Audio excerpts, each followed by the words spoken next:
Assalamu alaikum viewers and welcome back to my channel Study Law with Bushra.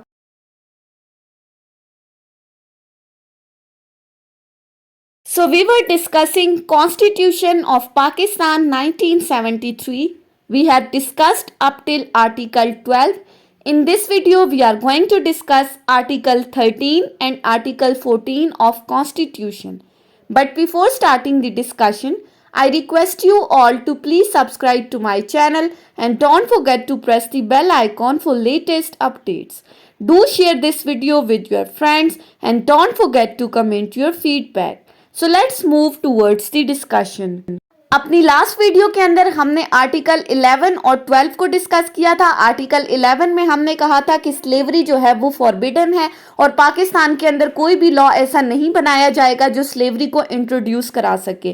फिर इसी तरह हमने force labour और ट्रैफिकिंग ऑफ ह्यूमन बीइंग्स के बारे में डिस्कस किया था और साथ ही हमने ये कहा था कि कोई भी बच्चा जो 14 साल से कम उम्र है उसको किसी भी फैक्ट्री में एम्प्लॉयमेंट नहीं दी जाएगी या किसी भी ऐसी जगह पर जहां पर उसकी लाइफ को खतरा है। फिर हमने कंपल्सरी सर्विसेज के बारे में कहा था कि किन सिचुएशंस में कंपल्सरी सर्विसेज अलाउड हैं, जहां पे पर्सन किसी ऑफेंस के लिए उसको पनिशमेंट दी गई है या किसी भी पब्लिक पर्पसेस के लिए अगर कंपल्सरी सर्विस रिक्वायर्ड है तो वो अलाउड है। फिर आर्टिकल 12 में हमने रिट्रोस्पेक्टिव पनिशमेंट को डिस्कस किया था कि किसी भी पर्सन को किसी ऐसे एक्ट या ओमिशन के लिए सजा नहीं दी जाएगी जो उस वक्त ऑफेंस नहीं था जब वो पनिशेबल बाय लॉ नहीं था जिस वक्त वो एक्ट या ओमिशन किया गया था। इसी तरह किसी भी पर्सन को एक ऑफेंस के लिए ज्यादा या कम सजा नहीं दी जाएगी बाद में अगर उस ऑफेंस की सजा को बढ़ा दिया जाता। अब आ जाते हैं आज की वीडियो के टॉपिक के ऊपर। आज की इस वीडियो में हम आर्टिकल 13 और 14 को डिस्कस करेंगे। स्टार्ट करते हैं आर्टिकल 13 से। आर्टिकल 13 कहता है protection against double punishment and self incrimination.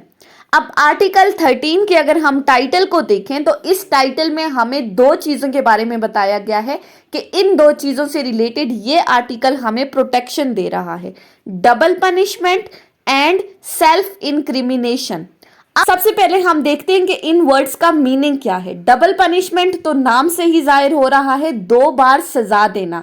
अब ये डबल पनिशमेंट का कंसेप्ट वही है जो सीआरपीसी के सेक्शन 403 के अंदर डबल जेओपार्डी का कंसेप्ट बताया गया है कि किसी भी पर्सन को एक ऑफेंस के लिए बार बार पनिश नहीं किया जाएगा, उसको एक से ज्यादा बार एक ही ऑफेंस की सजा नहीं दी जाएगी। आर्टिकल 13 इस चीज की प्रोटेक्शन दे रहा है। इसी तरह सेकेंड वर्ड जो है वो क्या है, सेल्फ इंक्रिमिनेशन। सेल्फ इंक्रिमिनेशन का मतलब है the act of providing information that will suggest your involvement in a crime. Means to say simply self incrimination का वर्ड यूज होता है कन्फेशन के लिए कि जहां पर आप अपना जुर्म कबूल करते हुए ये बताते हो कि आपने ये क्राइम या ये ऑफेंस कमिट किया है। अब आर्टिकल 13 को अगर हम देखें तो आर्टिकल 13 कहता है no person number 1 shall be prosecuted और punished for the same offence more than once. अब यहाँ पर प्रोसिक्यूटेड और पनिश्ड का वर्ड यूज हुआ है कि किसी भी पर्सन के खिलाफ एक से ज्यादा बार एक ही ऑफेंस के लिए मुकदमा नहीं चलाया जाएगा और ना ही किसी पर्सन को एक ही ऑफेंस के लिए एक से ज्यादा बार पनिशमेंट दी जाएगी। मीन्स टू से कि अगर किसी पर्सन को किसी ऑफेंस के लिए पनिश किया गया है और उसकी पनिशमेंट थी 1 साल और जिस पर्सन ने उसके अगेंस्ट ये केस चलाया था वो ये चाहता है कि उसको ज्यादा सजा दी जाए तो वो उसके खिलाफ दोबारा ट्रायल चलाता है। ये आर्टिकल हमें इस चीज के अगेंस्ट प्रोटेक्शन दे रहा है कि कोई भी पर्सन किसी के भी अगेंस्ट एक से ज्यादा बार मुकदमा नहीं चला सकता सिर्फ इस नियत से कि उस पर्सन को एक ही ऑफेंस के लिए बार बार पनिश किया जाए। सो पहली क्लॉज में पनिशमेंट की बात की। क्लॉज 2 क्या कहती है, shall when accused of an offense be compelled to be a witness against himself। Clause 2 कहती है कि ना ही कोई बंदा जिस पर किसी ऑफेंस का इल्जाम है, वो एक्यूज्ड है किसी ऑफेंस के लिए, उसको कंपेल नहीं किया जा सकता कि वो अपने खिलाफ आकर गवाही दे। अब बेसिकली गवाही देने से मुराद क्या है कि वो आकर कन्फेस करे, कन्फेशन की बात की गई है कि वो अपना जुर्म कबूल करे, आप उसको कंपेल नहीं कर सकते। कन्फेशन हमने कानून शहादत ऑर्डर 1984 में जब डिस्कस किया था तो हमने उसके इंग्रेडिएंट्स में सबसे पहली बात यही पढ़ी थी that confession should always be voluntarily. Confession हमेशा वॉलेंटरीली होना चाहिए, फ्री कॉन्सेंट के साथ होना चाहिए, without any involvement of the coercion और प्रेशर। आप उस पर्सन को अनड्यू इन्फ्लुएंस के थ्रू या कॉर्शियन के थ्रू या उसको प्रेशराइज करके कंपेल नहीं कर सकते, उसको मजबूर नहीं कर सकते कि वो अपने खिलाफ गवाही दे, मीन्स टू से कि वो अपना जुर्म आके कबूल करे।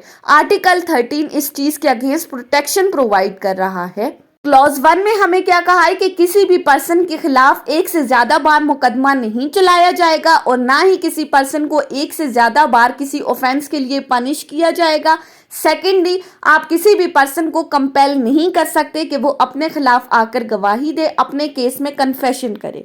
ये था आर्टिकल 13। उसके बाद आ जाते हैं आर्टिकल 14 के ऊपर, जो हमारा सेकेंड टॉपिक है आज की वीडियो का। आर्टिकल 14 डील करता है inviolability of dignity of man etcetera. अब आर्टिकल 14 में बात की गई है डिग्निटी ऑफ मैन की। डिग्निटी ऑफ मैन क्या है? रिस्पेक्ट, उसकी जो सेल्फ रिस्पेक्ट है, उसका जो वकार है, उसको बरकरार रखा जाएगा। इनवियोलेबिलिटी का मतलब अगर हम देखें तो वर्डली इसका मीनिंग है ऐसी चीज जो कि नाकाबिले खिलाफ वर्जी है, जिसकी आप खिलाफ वर्जी नहीं कर सकते, ऐसी चीज जिसको रिस्पेक्ट करना जरूरी है, इसको कंपल्सरी करार दिया है, इसको लाजिम करार दिया है कि डिग्निटी ऑफ मैन को मेंटेन रखा जाएगा। डिग्निटी ऑफ मैन क्या है? कंपल्सरी है। आर्टिकल 14 में 2 क्लॉजेस डिस्कस की गई हैं। अब आर्टिकल 14 की अगर हम क्लॉज 1 को देखें तो क्लॉज 1 कहती है the dignity of man and subject to the law, the privacy of home shall be inviolable। अब 2 बातें हैं, डिग्निटी ऑफ मैन के साथ प्राइवेसी ऑफ होम को भी डिस्कस किया गया है कि इन दोनों को मेंटेन किया जाएगा, but subject to the law. अब सब्जेक्ट टू दी लॉ का क्या मतलब है कि लॉ जो चीज अलाउ कर रहा है, बिल्कुल लॉ के अकॉर्डिंग इन दोनों चीजों को मेंटेन किया जाएगा। अब dignity of man, respect of man किस तरह से मेंटेन होगी? फॉर एग्जाम्पल कि अगर किसी पर्सन को अरेस्ट किया जाता है तो पहली जिम्मेदारी पुलिस की क्या है? अरेस्ट करने के बाद वो उसको पुलिस स्टेशन लेकर जाएगा, फिर उसकी जिम्मेदारी है कि वो उसको मैजिस्ट्रेट के सामने पेश करेगा। अब ऐसा नहीं है कि अरेस्ट करने के बाद आप उस पर्सन के ऊपर तशद्दुद करना स्टार्ट कर दो, वायलेंस स्टार्ट कर दो, या फिर आप फॉर एग्जाम्पल उसका मुंह काला कर लो कि इस बंदे ने चोरी की है या इस बंदे ने कोई भी ऑफेंस कमिट किया है।